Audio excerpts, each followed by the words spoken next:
នេះខ្ញុំឈ្មោះឡៃពីណាជាសិស្សអ្នកទី7នៃសាលាអន្តរជាតិ Kids World និងខ្ញុំបាទឈ្មោះចាន់លឺណាដូជាសិស្សអ្នកទី7នៃសាលាអន្តរជាតិ Kids World នេះខ្ញុំសូមរៀបរាប់ពីប្រវត្តិពិធីបុណ្យចូលឆ្នាំខ្មែរដូចតទៅពិធីបុណ្យចូលឆ្នាំថ្មីប្រពៃណីជាតិខ្មែរតែងតែប្រារព្ធជារៀងរាល់ឆ្នាំមានរយៈពេល3ថ្ងៃថ្ងៃទី1ជាថ្ងៃវិរៈមហាសង្ក្រាន្តឆ្នាំថ្មីត្រូវនៅថ្ងៃទី13ខែមេសាថ្ងៃទី2ជាថ្ងៃវិរៈវ័នបតត្រូវនៅថ្ងៃទី14ខែមេសាថ្ងៃទី3ជាថ្ងៃឡើងវិរៈស័កត្រូវនៅថ្ងៃទី15ខែមេសាចូលឆ្នាំថ្ងៃទី1ទទួលទេវតាឆ្នាំថ្មីតាមផ្ទះមានការតុបតែងលម្អការភ្ញីភ្លើងកុំពេលព្រឹកមនុស្សម្នាក្មេងចាស់ប្រុសស្រីជាច្រើនយកចង្ហាន់ទៅវត្ត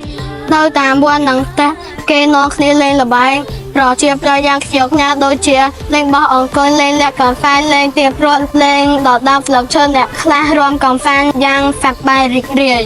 ចូលឆ្នាំថ្ងៃទី2ជាថ្ងៃវិរៈវ័នបតគេនាំគ្នាពូនភ្លុងសាច់ដោយនៅពេលល្ងាចនៅបរិវេណវត្តនៅពេលព្រលប់គេប្រគេនភេសជ្ជៈដល់ព្រះសង្ឃនិមន្តព្រះសង្ឃចម្រើនព្រះបរិត្តនិងសម្ដែងធម៌ទេសនានៅថ្ងៃទី2នេះដែរកូនចៅចូលសម្លៀកបំពាក់នំចំណីប្រាក់កាសដល់អ្នកមានគុណមានពុកម្ដាយជីដូនជីតាចូលឆ្នាំថ្ងៃទី3ជាថ្ងៃវិរៈឡើងស័កជាថ្ងៃបញ្ចប់ពិធីបុណ្យចូលឆ្នាំខ្មែរគេហៅថាវិរៈឡើងស័កឬថ្ងៃឆ្លងនៅថ្ងៃនោះគេតែងប្រារព្ធធ្វើពិធីស្រង់ទឹករូបបដិមារបស់ព្រះពុទ្ធនៅតាមវត្តអារាមដើម្បីសុំសេចក្តីសុខ